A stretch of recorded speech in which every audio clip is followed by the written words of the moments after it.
Hola a todos y bienvenidos a este video en el que evaluaremos el desarrollo del cráneo. Recordemos que el cráneo puede ser dividido en dos porciones principales. El neurocráneo compromete la bóveda craneal, la porción membranosa formada por varios huesos planos, y una porción cartilaginosa que conocemos como el condrocráneo, compuesta por los huesos de la base del cráneo que tienen una porción plana, mayoritariamente el esfenoides y el hueso temporal de cada lado. El viscerocráneo, por su parte, compromete todos los huesos de la cara, y este se origina a partir de los cartílagos de los primeros arcos faríneos. El neurocráneo membranoso está derivado directamente de la cresta neural del mesodermo paraxial. Se desarrolla a partir de osificación membranosa o intramembranosa, de acá su nombre. Estos huesos siempre serán huesos planos con espículas que se extienden hacia la periferia del hueso, es decir, crecen de esta forma. Evaginándose sería un término válido para describirlo. Por su parte, el neurocráneo cartilaginoso se forma a partir de un molde precartílago, en este caso por varios cartílagos separados. Hacia anterior de la notocorda, o sea, de la silla turca hacia anterior, se originan a partir de la cresta neural. Y de la notocorda hacia posterior, es decir, de la silla turca hacia posterior, se originan a partir del mesodermo paraxial. Estos huesos sufren varios procesos de fusión y osificación que terminan formando la base del cráneo. Ahora, el viscerocráneo, en la porción anterior y más caudal del cráneo de la cabeza, se desarrolla principalmente a partir de los arcos faríngeos. El cartílago del primer arco faríngeo, a menudo llamado arco mandibular, está formado por una porción dorsal y una porción ventral. La porción dorsal usualmente es conocida como proceso maxilar, que se extiende hacia adelante debajo de la región correspondiente al ojo, y una porción ventral, como les decía, o proceso cartílago de Meckel. En el curso del desarrollo, el maxilar y el desarrollo del cartílago de Meckel experimentan regresión y desaparecen, excepto dos pequeñas porciones en los extremos dorsales que persisten y forman respectivamente el yunque y el martillo. El mesénquima del proceso maxilar dará origen más tarde al premaxilar, al maxilar, al hueso cigomático y parte del hueso temporal, todos ellos por medio de un proceso de osificación membranosa. El maxilar inferior se forma de una manera análoga por osificación membranosa a partir del tejido mesenquimático que rodea al cartílago de Meckel. Únicamente una muy pequeña porción de este cartílago experimenta desarrollo fibroso. En consecuencia, como conclusión de esto, los procesos maxilar y mandibular contribuyen en gran medida a la formación del esqueleto facial, siempre por osificación membranosa.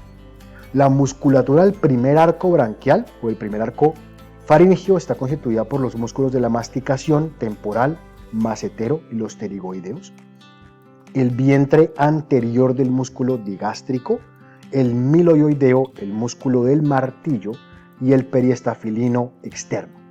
Los músculos de los diferentes arcos no siempre se adhieren a los componentes óseos o cartilaginosos de su propio arco. Recordemos esto, lo conversamos en el video de cuello, sino que a veces migran hacia regiones adyacentes. Pero el origen de estos músculos siempre puede identificarse porque su inervación siempre provendrá del arco del cual se originaron. La inervación de todos los músculos del primer arco llega únicamente por la rama maxilar inferior del nervio trigémino. Como el mesénquima del primer arco constituye también a la dermis de la cara, la inervación sensitiva de la piel facial es suministrada por las ramas oftálmicas, maxilar superior y maxilar inferior. El cartílago del segundo arco faríngeo o branquial o arco ioideo, cartílago de Reichert, es el más desarrollado en el ser humano. Da origen al estribo, la apófisis estiloides del hueso temporal, el ligamento estiloioideo y ventralmente el asta menor y la porción superior del cuerpo del hueso ilioides. Los músculos del arco ioideo son el músculo del estribo, el estiloioideo, el vientre posterior del digástrico, el auricular y los músculos de la expresión facial. Todos estos músculos están inervados por el nervio facial, que es el nervio correspondiente al segundo arco faríngeo o segundo arco branquial. Ahora, las células del tejido que se están diferenciando para formar el esqueleto facial y el cráneo son vulnerables durante su migración desde el neuroectodermo y pueden ser blanco de agentes teratógenos. Es decir, múltiples etiologías pueden causar alteraciones en el desarrollo de las diferentes estructuras del cráneo. Un ejemplo clarísimo, esa secuencia de Pierre-Robin que observamos en la que la micrognatia altera la posición de la lengua e impide que la lengua se separe de las crestas palatinas, lo cual termina por crear lo que conocemos como paladar hendido. Muchas alteraciones tienen relación con las suturas y las fontanelas, por lo cual tenemos que evaluarlas. Vemos en estas imágenes las suturas sagital, la sutura lambdoidea, toda la porción posterior del occipital contra los parietales. Si tomamos una vista superior del mismo, vamos a ver esto más profundidad en el video específico de suturas y puntos del cráneo. Podemos ver además el punto bregma, la sutura coronal, y recordemos la presencia de la sutura metópica entre ambos huesos frontales, que se cierra muy temprano en el desarrollo. Ya hablaremos de ello. La deformidad craneal es el motivo de consulta más común procedente de atención primaria hacia especialistas de neurocirugía pediátrica.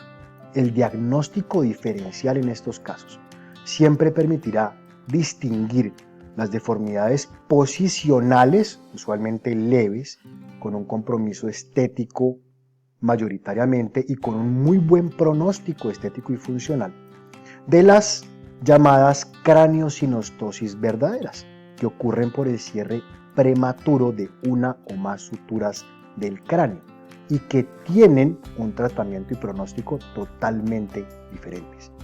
Las deformidades posicionales pueden producirse en el periodo intrauterino y encontrarse presentes en el momento del parto o aparecer en las primeras semanas de vida. Entre las primeras se encuentran la dolicocefalia del recién nacido pretérmino y algunas plagiocefalias posturales anteriores. Entre las postnatales, mucho más frecuentes, encontramos, por ejemplo, o destaca la plagiocefalia occipital, de una muy alta incidencia desde el inicio de la famosa campaña Back to Sleep para la prevención de la muerte súbita del lactante, iniciada por la Sociedad Americana de Pediatría. Existen fundamentalmente tres tipos de deformidades craneales que deben ser consideradas siempre como diagnósticos diferenciales: el cierre precoz de la sutura metópica, la dolicocefalia del prematuro por su confusión con la verdadera escafocefalia, y la plagiocefalia, sea anterior o frontal, posterior occipital o mixta. El diagnóstico diferencial entre la dolicocefalia postural, como les comento, es una deformidad cosmética y autolimitada, y la escafocefalia, una craniosinostosis que requiere tratamiento quirúrgico, se basa en el cierre prematuro de la sutura sagital en esta última. La dolicocefalia, como deformidad postural, sin presencia de escafocefalia o la sinostosis sagital precoz, aparece normalmente en recién nacidos pretérmino de bajo peso al nacer. Estos neónatos tienden a tener cabezas alargadas y estrechas debido a la macrocefalia relativa que presentan, y la ausencia de tono muscular cervical provoca una posición de reposo con la cabeza hacia lateral. El peso de toda la cabeza sobre un hueso que es muy fino y débil produce el aspecto deforme que encontramos en estas cabezas. Sin embargo, la deformidad se puede corregir espontáneamente en cosa de 3 o 4 meses, siempre que el desarrollo psicomotor sea normal y se controle la postura de la cabeza. Ahora, a diferencia de la dolicocefalia postural, la escafocefalia se produce en recién nacidos a término, donde el aspecto estrecho y alargado de la cabeza está relacionado más a la fusión precoz de la sutura sagital del cráneo, aunque el aspecto puede recordarnos a la dolicocefalia del prematuro. La escafocefalia se acompaña habitualmente de abombamientos frontales y occipitales, compensadores, y no mejora con el paso del tiempo. Ahora, por otro lado, encontramos la sinostosis metópica precoz. La trigonocefalia, definida como el cierre precoz de la sutura metópica, tiene una amplia variabilidad fenotípica y la necesidad de tratamiento quirúrgico es muy variable. La sutura metópica, la que separa a ambos huesos frontales o sutura frontal, es la primera sutura craneal en desaparecer. Su cierre inicia alrededor del segundo año de vida, pero hoy en día sabemos que es extremadamente variable y en algunos lactantes sin patología puede encontrarse totalmente cerrada antes de los 10 meses de vida posparto. Ahora, ocasionalmente, un lactante puede desarrollar una cresta metópica visible o palpable, condición completamente distinta. La morfología craneal permanece normal. Eso se conoce como una variante o variación anatómica que puede aparecer incluso fusionada en imágenes diagnósticas, una radiografía, una tomografía. Pero al hacer estudios histopatológicos, la sinostosis no existe, es decir, no se ha fusionado completamente la sutura metópica y el cráneo puede seguir creciendo en este sentido. Ahora, en el otro extremo del espectro se encuentran los niños con una sinostosis metópica real y una trigonocefalia real.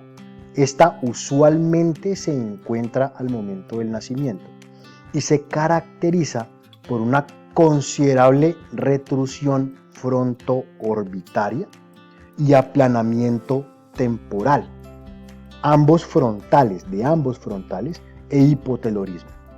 Estos pacientes son candidatos a procedimientos de reconstrucción craneal y orbitaria debido a la severidad de la deformidad y la posibilidad de desarrollar incluso el incremento de la presión intracraneal o trastornos del desarrollo cognitivo por la deformidad. Por otra parte, los niños con microcefalia verdadera presentan habitualmente cierre de la sutura metópica por falta de crecimiento del encéfalo. Pues, la falta de empuje por parte del telencéfalo produce a largo plazo un cierre precoz de todas las suturas craneales. El perímetro cefálico claramente se estanca, pero a diferencia de la cresta metópica simple, se acompaña siempre de retraso psicomotor evidente. Ahora, finalmente, la plagiocefalia, que viene del griego plagio, oblicuo, y céfalos, quépalos, cabeza, es un concepto que engloba varios tipos de deformidades craneales caracterizados por la asimetría u oblicuidad de la cabeza. Pueden agruparse principalmente en posicionales y sinostóticas. Las plagiocefalias posicionales generalmente afectan la región posterior del cráneo, como les mencionaba al comienzo, la porción occipital. Muy rara vez encontramos plagiocefalas anteriores posicionales. La plagiocefalia anterior, secundaria al cierre precoz de las suturas coronales, requiere tratamiento quirúrgico, a diferencia de la plagiocefalia occipital postural, mucho más frecuente, pero como les he comentado, con una repercusión casi exclusivamente cosmética. Ahora, el diagnóstico diferencial debe realizarse por medio de anamnesis y exploración clínica, y en cualquier caso de duda que no permita confirmar el diagnóstico, se propone, según las guías más actualizadas, realizar una tomografía craneal para confirmar la permeabilidad o el cierre de la sutura implicada o la sutura a evaluar que estemos encontrando asociada a la alteración o la deformidad durante el crecimiento del cráneo de este individuo. Nos vemos en otro video. Chao, chao.